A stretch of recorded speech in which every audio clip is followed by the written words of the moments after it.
Okay. Okay, so go ahead. So much. Oh, no problem. So go ahead and ask me your questions. All right. So, um, can I just have you?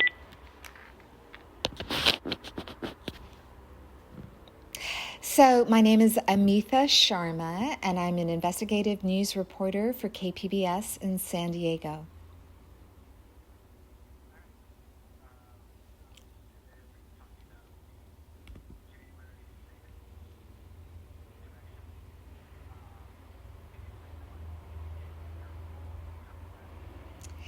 You know, what I did was I covered aspects that were tangential to January 6th. So there was a group in East County called Defend East County, and it was run by this guy named Justin.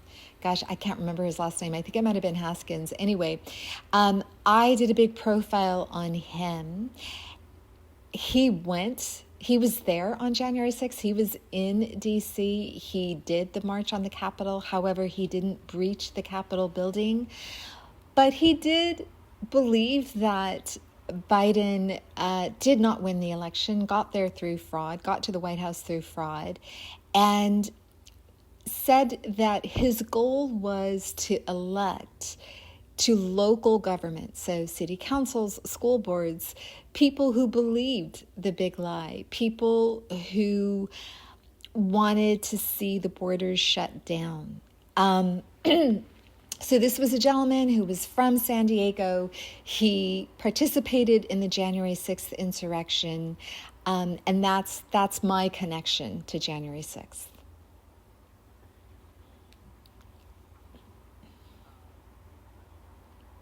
Justin, yeah, I'll get you the name. It's been a couple of years since I talked to him, um, but I'll get you the full name.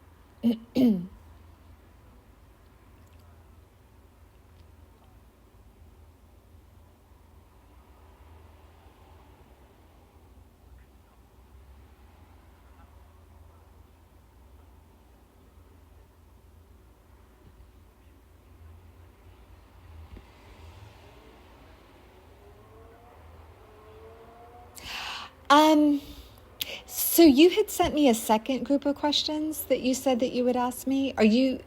It sounds like you're asking me the questions that you sent 2 days ago, or maybe earlier in the day yesterday. No, that's okay.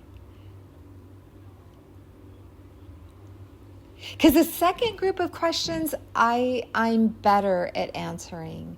The first group of questions I can answer, but they're not going to be, I think, as full as you'd like them to be, and not historically based. Like, I think those questions are better geared for a political scientist, somebody who's hardcore studied extremism. I've covered a little bit of extremism in the United States, but I'm not an expert on it. So if you wanna focus on that second group of questions, that would be much better. Okay. So if you want me to talk about like what inspired me to become a journalist? Okay. Okay, so I would just say that, for as long as I can remember, my mom and dad always sat down to watch the evening news. And when I was growing up in the 70s, the evening news came on at 7 p.m. And we only had three major networks, ABC, CBS, and NBC. And at 7 o'clock, that's when each of the networks had an anchor broadcast the day's news. And so it was kind of an event. It was right after dinner, and we would just sit down as a family and watch the news. And my dad made that mandatory. And so I think, around the age of 5, I looked forward to watching the news at 7 o'clock. At the network at that time, there were a ton of foreign correspondents who were reporting from hotspots all over the world, like Afghanistan, the Middle East, and China. And, the news became a kind of classroom for me.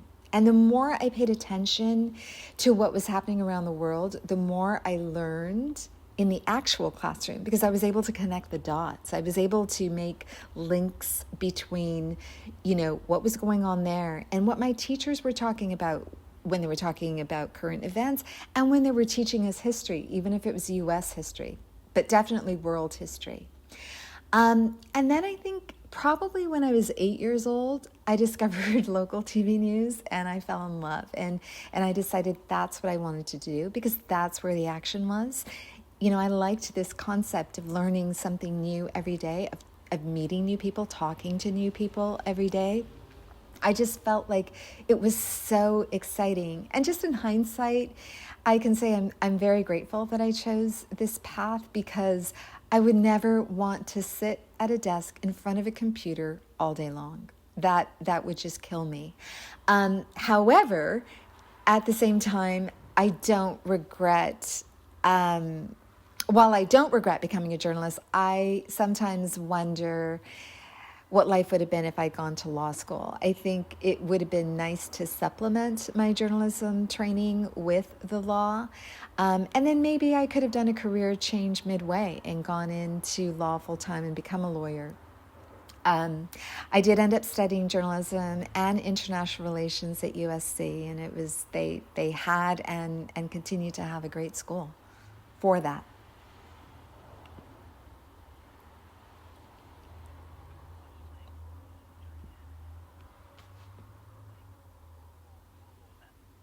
Yes, because we're so interconnected. We don't live in isolation. So if something's happening in China, it affects us. If something's happening in the Middle East, it affects us. And you can see that daily. And I think we can't afford to be tribal in how we look at the world. We can't afford to turn our nose up at other parts of the world because what happens there matters to us. And, even from a spiritual perspective, I believe that we're interconnected.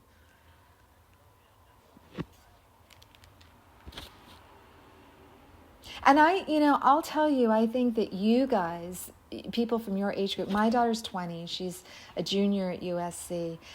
What I see from her and her friends and people your age is that your thinking is so much more advanced than our thinking. I did grow up in a very divided world.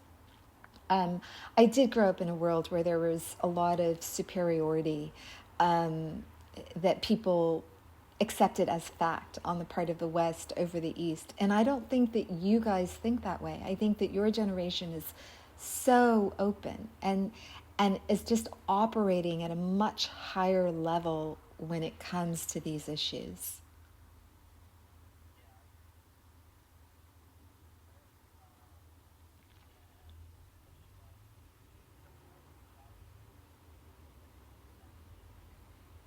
Well, I really love that question. I think that is the question to ask.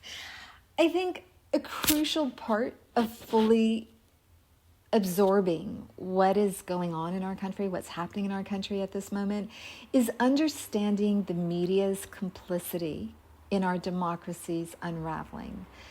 Coverage is either feckless, there's just a complete failure to link the dots on threats to our political system, and a stubborn, just an absolute stubborn treatment of anti-democratic forces as a legitimate other side. So you can't report political news and say, oh, Democrats think this and oh, Republicans think this. No, those days are so over. You have to discuss in a very forthright way what the GOP is doing to undercut our democracy. And you and I both know that there are news outlets that are deliberately running false narratives. And to give you an example, there was a big revelation in a court case last year that Fox News knowingly peddled lies about the 2020 presidential election because the network's executives and the anchors believed that if they broadcast the truth, i.e. that Biden won and that there was no voter fraud or very tiny, a small amount of voter fraud, if they broadcast that truth, that would make viewership and, this is key, the corporation's stock price plummet.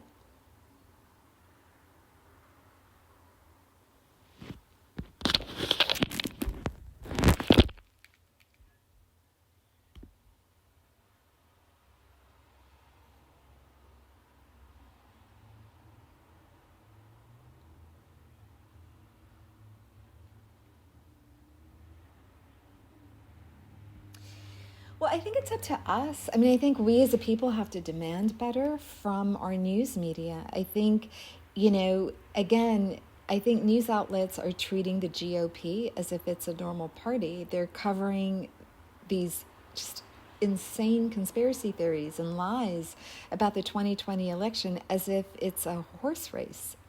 And it's not.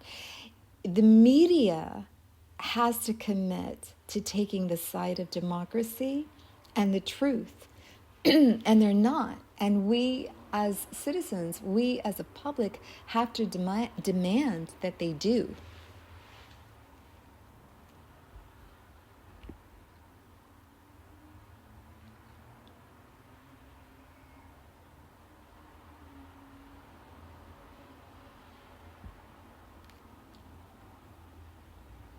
Mm-hmm.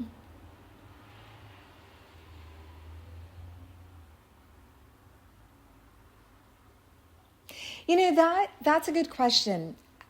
I am in the middle of reporting on a story that is exploring that issue, and I'll tell you what the story is about. So, you know how local news coverage is just on the decline. There's so many fewer news outlets across the country than there were a year ago, 5 years ago, 10 years ago, 20 years ago. So what's happening is that there are now these hyper-partisan websites that are masquerading as news, local news websites, but they're really just spewing the party line. So the question is, there seem to be many, many more on the far right. There do appear to be some on the left. The question is, the ones on the left, are they spewing lies? That's not clear to me. The examples that I've seen don't show that, but I am still in the middle of reporting, and I haven't even started any interviews yet. So it's not a both sides story. There is one party that has committed itself to not accepting election results if they don't win, and that is the GOP.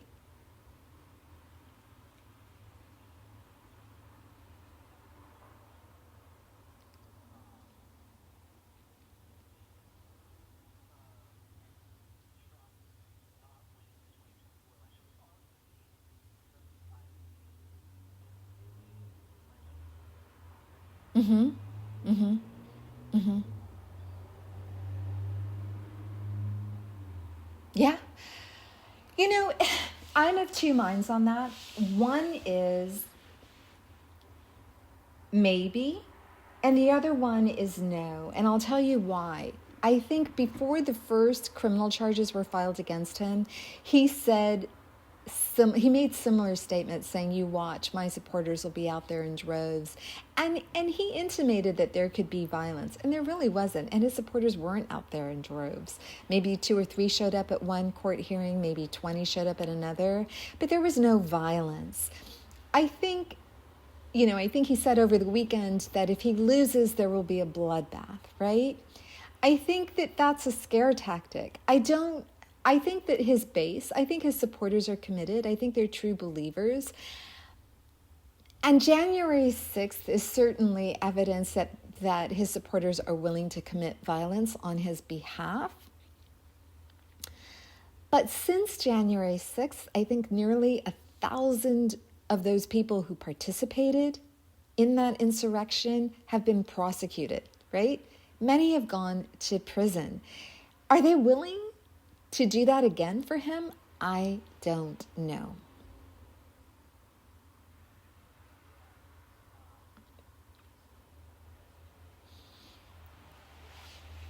Yes.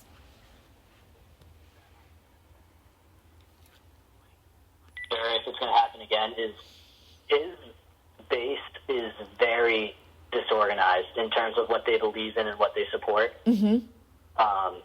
And I figured, like, ultimately, I think that they could have overthrown the government that day, only for like 30 minutes before the National Guard or Army showed up. But that's only if they were organized and actually had a plan.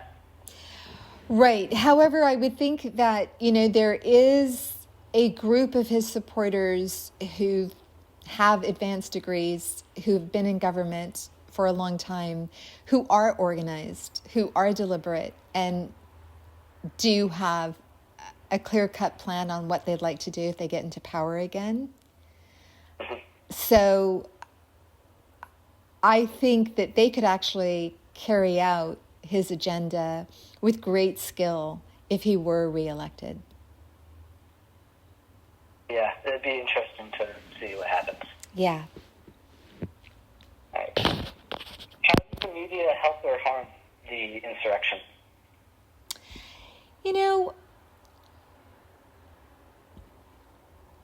I think I would go back to my answer of the media does democracy a disservice. It does this country's citizens a disservice if it continues to treat the GOP as if it's a normal party.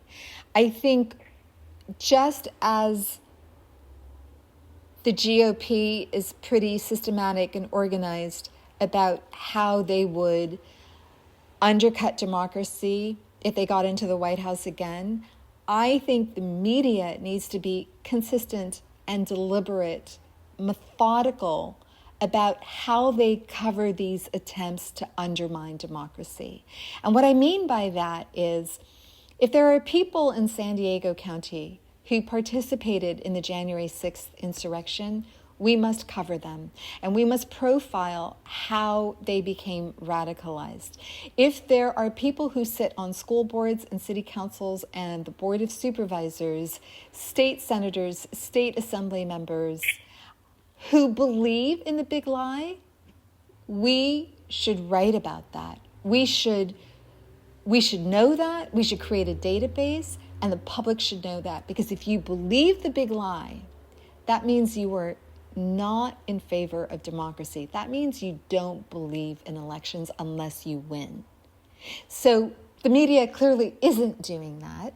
And so I think that's how we contribute to helping an insurrection and harming democracy.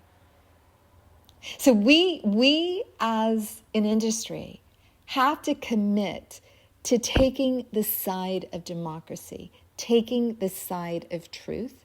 And so far, I don't think we've done that. Yeah, absolutely. Do you think that it's getting worse in terms of not fighting for democracy and just kind of letting things slip out of control? Well, yeah, and I'll tell you why. The biggest reason is local news is shrinking. It's shrinking. Think about this. We have only 1,200 daily newspapers left in this country. And those partisan websites, local news, quote unquote, local news partisan websites, have 1,200. There are 1,200 in this country. That is a scary statistic. Newsrooms have fewer reporters to cover these issues, to get to the core of what's happening in our neighborhoods, what's happening in our cities and counties when it comes to democracy. We can't do it. We don't have the manpower. So why do you think that we're losing local news stations? And what can the average American citizen do to protect democracy and fight for the truth? Okay. Well, so we're not losing local news stations. We're losing newspapers. And newspapers are the heart and soul of local news coverage in any city and county in this country. So just think about this. In 2005, we had 9,000 newspapers. And today we have 6,000, but that includes weeklies. So there are a lot of weeklies left, but weeklies aren't dailies, right? We need the news Yeah. daily. That has huge implications for our democracy, for our society. The people who are the outfits that are buying newspapers are basically hedge funds, and they are cutting newspapers to the bare bones. And so that means where you might have 4 reporters covering one big city, you have 1 reporter covering 4 big cities. So you clearly can't cover the news, right? Yeah. And that is devastating. And the TV stations and public broadcasting like KPBS are not filling the void left by the loss of that news coverage. So the result is that we're left with this fragmented news landscape, which I'm sure you've heard about, that people are, they're going online to listen to people talk about issues who agree with them. They're not being exposed to a variety of perspectives, and in many cases they're not being exposed to the truth. Like, we no longer as a country can agree upon a set of facts. And it was these newspapers that were the gatekeepers of this set of facts. And so if we've lost that, we've undercut democracy. And so I think where, in our heyday, newspapers and when news media in general, including TV stations, were thriving, what we did was we facilitated public dialogue on big issues like climate change, like AI, like immigration. We got the ball rolling. We informed people so that people demanded better of their politicians. They held them accountable, but they also made sure that they were addressing the issues that affect them. That's all gone.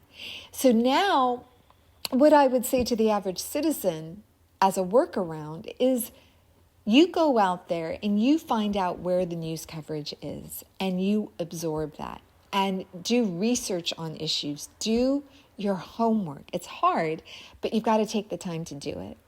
Now, is that realistic? I don't think so, because you and I both know how busy people are. You have 2-parent families where both parents are working full time. It's all they can do to get dinner on the table at the end of the day. If you have a single parent family, it's even tougher. So realistically speaking, how much time do people do? How much time do people have to do that kind of homework? Very, very little. Yeah, it's devastating, really. Yeah, but democracy is hard work. It requires us to be informed. And if we're not informed, we're going to lose our democracy. Yeah, no, I agree with that. You mentioned that hedge funds Yes. were purchasing these local newspapers. Yeah, like Alden Global Capital bought the Union Tribune last summer. And last summer, there were about 100 people in the Union Tribune's newsroom. I think they're down to 50 now. Imagine that. Oh. They don't, They don't even have a physical site where they operate. They work remotely. That's awful. Yeah. So when these hedge funds, is it like a strategic acquisition? Yeah, it is, because they're making money. They're making money off of them. What they do is they come in, a lot of these newspapers operate out of buildings that were really valuable real estate. So what they do is they send everybody to work from home, and they sell the real estate. They slash the number of employees working for them, and they raise the subscription price, and they turn these outfits into profitable assets. But who's suffering in the end? We are, because we're getting next to no news. Yeah. And so when when a company goes in and divides all the workers of a local newspaper, now these reporters are kind of playing a game of telephone to get the truth, and I'm sure it gets distorted along the way. Yeah, it does. It does get distorted along the way. I think you had sent me a question about social media. Yes, that's what I was going to ask that next. Oh, okay. So how can the press utilize platforms such as social media to prevent another event like January 6th? Well, I think first and foremost, journalists have to get the truth out on social media as soon as they learn it, verify it. But I think the larger question is, what can big tech, the companies who run these social media platforms, do to prevent another January 6th? And the answer is a lot. They need to regulate the algorithms that right now are all designed to disproportionately favor the most incendiary, the most inflammatory material. This is the stuff that triggers fear, it triggers anger, it triggers hate, because that is what our brains are designed to focus on more heavily. And they know this. I spoke to a UCSD political science professor by the name of Barbara Walter last summer, and she mentioned that during January 6th, when temperatures were running so high and the Capitol building was overrun, that Google and Facebook did just this. They yanked Trump off their platforms, and the dial went from like a 10 to a 2 because he was spewing lies, right? But they were able to bring the temperature down. Well, but what about all the, every other day in this country? You've seen what these lies, what the hatred, what the rumors are causing. It's because their algorithms are skewed. Imagine what would happen if their algorithms were skewed toward publishing the truth and something positive. Imagine what our society would look like. That would be miraculous, to say the least. Amazing. Yeah, amazing. I don't know if you or your parents subscribe to The Atlantic, but there's this great piece. I think it was in the September issue of last year, and it was about how our society is becoming so mean. And I really do blame social media in this. Yes, I agree, because you mentioned how we need to stop being a tribal, and I think we were almost getting to that point, but then social media came in and it just started subdividing everything again. Yeah. It's truly, it has the potential to be a really good tool. Oh, absolutely. Absolutely. Sometimes I think, God, if I could design a robot, design an AI machine to put good out into the world, to just feed it all positivity, where would we be? What could it do? Yeah. Think of how it could help us. And that is happening. I mean, you have robots who have 900,000 medical books that have been input, and they can diagnose a condition within 90 seconds. That's amazing. Yeah. Yeah, it's great, but it's not going to work out the way we think it is. Yeah. Yeah. This is a little off topic, but do you think that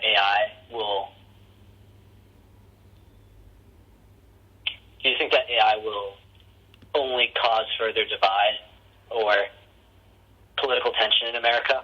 Well, I think there was a study done about this very issue, and I'm not going to remember it correctly. I'm reluctant to say it, but it does seem like AI is skewed toward creating more division. Okay. If I can find that study, I'll send it to you.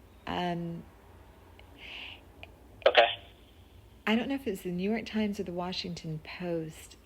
They did this experiment with AI, and it's almost like after the first week, AI was bullying the reporter. It was like a very strange thing. It was almost like AI was making the reporter feel badly about himself. But don't quote me on any of this, because I want to look that up, but it wasn't positive. Because, AI is what are we feeding it, right? Yeah. And so people who are inputting the information are obviously biased. Everyone's biased, but if you're not, it's like garbage in, garbage out, right? If you're not giving it clean information, then you're not gonna get. Well, you might get the result you want, but it may not be a result that's good for society. Yeah, certainly. That's great. Thank you for that. What is the importance of the press when it comes to covering political violence in our nation? I really like this question. So first of all, I would just say our job is to cover the news, period. If there is political violence, then we've got to cover it. We're obligated to cover it. But it is also our job to report on trends which signal that there could be political violence. In other words, has the tenor of civil discourse, political rhetoric, and threats intensified? Like, just to give you an example, right now, I am looking at the public comments made by local residents to the Board of Supervisors. And there is a dramatic change between March 2020 and now. So before the pandemic, people were pretty civilized. Now you should hear how members of the public speak to the Board of Supervisors. They use profanity, they threaten them, they accuse them of all sorts of conspiracies. Well, and I was just looking at a meeting from last week, and AR-15s were mentioned. Well, now, if you're going to talk about AR-15s, I don't know how big of a leap it is for you to pull out an AR-15 at a meeting. I said to a colleague, I'm surprised that there hasn't been violence. I see this leading up to violence. So it's our job to report that this is the tenor of these public meetings. Here's when it changed. Here's why we think it changed. That's important. So not to just report on, oh, this is happening. Well, why is it happening? It's our job to do that. It's our job to spot these trends and to be transparent about them. When did this trend of conspiracies and violence begin? And where do you see that hitting its breaking point? I feel like it started in 2017 with that KKK rally. Was it a KKK rally in Charlottesville? I don't want to say it was KKK, but it was definitely white pride. It was white supremacists, but they were dressed up like in white shirts and khaki pants. They were definitely not wearing the white robes. So it wasn't KKK, but it was definitely a white supremacist or white nationalist.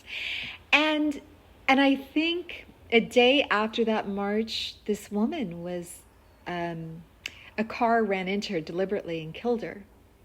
Yes. I felt like that was the first shot. And then there have been shootings in black neighborhoods, synagogues. I think there was a shooting at a grocery store. There was a shooting at a black church before that, actually, I think in 2014. I will say for me, that was a turning point. One life was lost. I know that doesn't sound like very much compared to the mass shootings that we've had, but it felt like something had changed. It felt like these guys came out in that march and they were okay with their faces being shown. And they looked like your neighbor. They looked like your teacher. You would never. I mean, I guess I expected folks with beliefs like that to look hideous, but they didn't. It felt to me like something's changed. And I feel like since then, especially during the pandemic, something coarsened within us. I feel like people are angry, and I feel like they're on edge, and I feel like it won't take much to set them off to commit violence. So you traced the start of this trend back to 2017. 2017, but I think it really intensified. You know, we had a series of shootings. We've had a series of mass shootings since then. And I think that those mass shootings are endemic of that. I know we've had mass shootings before that, many. But I do feel like this is all part and parcel of this anger, this vengeance, this feeling of I'm mad, so I'm gonna take other people down with me, and this complete callousness, indifference on the part of the people who represent us to do anything to make it better, to resolve this issue, to bring us together, to unify us. Yeah, that's interesting. Do you think Donald Trump, when he was inaugurated into his presidency, do you think that he gave the white supremacists, the political extremists, a platform to feel comfortable and kind of come out of their caves a little bit? Oh, absolutely. And they will tell you that he did. I mean, they believe that they had one of their own in the White House. Yeah. All right. Is it becoming harder we already kind of talked about this a little bit, but is it becoming harder for the average American to get to the truth? Yeah, unfortunately it is. It was those stats that I gave you earlier about the dramatic decline of newspapers, and this coincides with the rise of social media where there's no vetting in terms of what's true and what's false. And these conspiracy theories, these falsehoods spread like wildfire on social media, and they don't just spread in your town, they spread in the country, and they spread globally. And before you know it, you have billions who believe in stories that are absolute fiction. And what are you going to do about that? Yeah. George Orwell, in his essays against fascism, he had this great quote. I'm going to paraphrase it. It went something like, the very notion of truth is disappearing from this world, and that scares me much more than atomic bombs. Can you say that one more time, please? He said, the very notion of truth is disappearing from this world, and that makes me much more scared than atomic bombs. Well, yes, I absolutely agree. I mean, we heard for the first time maybe in 2017 or 2018 this concept of alternative facts. Really? Alternative facts? I mean, the truth is the truth. And we are the gatekeepers of the truth. Journalists are the gatekeepers of the truth. But now not so much. We're a dying breed. That's the truth. And we cannot, because our numbers are dwindling, we cannot compete with the noise from social media. We can't. So, is it a losing fight? No, absolutely not. Because I think it's in our hands. I think we have to understand that this is what's happening. We have to talk about this with our friends. We have to talk about this at church, at synagogues, at temples, at mosques. We have to talk about this at the coffee shop, with our families. And we have to empower ourselves. We have to educate ourselves. We have to go out there and find the truth. And we have access to more information than any of our ancestors ever had, than anyone has ever had in the course of human history. we can do this. We need to understand that we've got to do this. We have to understand the urgency of the current moment, and I don't think we understand it. Yeah. Well, I guess we just have to wait and see. Yeah, but I mean, you're the fact that you're asking me these questions, good on you. I hope you're talking about these issues with your family and your friends and anyone who will listen. Like you've got to be a warrior for the truth. We all have to be warriors for the truth. Because our democracy depends on it. Our political system, the continued existence of this country depends on it.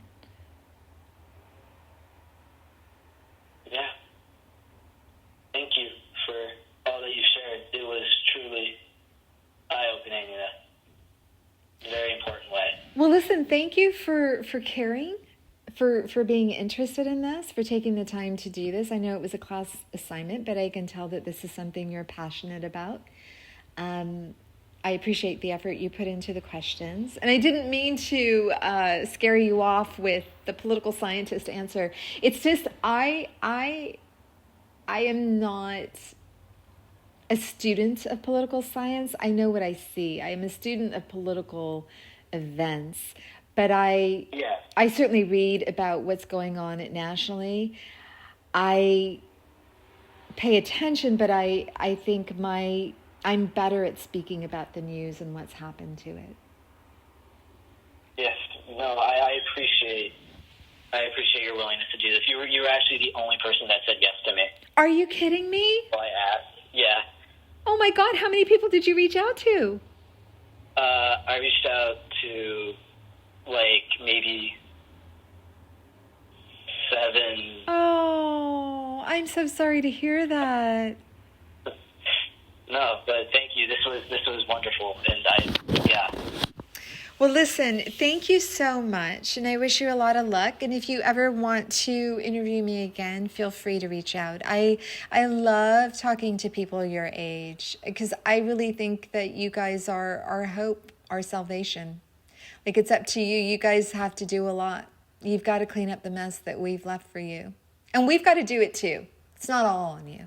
Yeah, it takes a nation. Yeah. Okay, so I'm going to stop this recording. I do want to warn you that I did take you off speakerphone for a couple of your questions, so you may not get the questions, but all of my answers will be on there. Okay. Yeah, no problem. Okay, I'm going to share this with you over text. All right. Thank you so much. Have a wonderful rest of your day. You too. Yeah, appreciate it. Thank you. Okay, take care. Bye.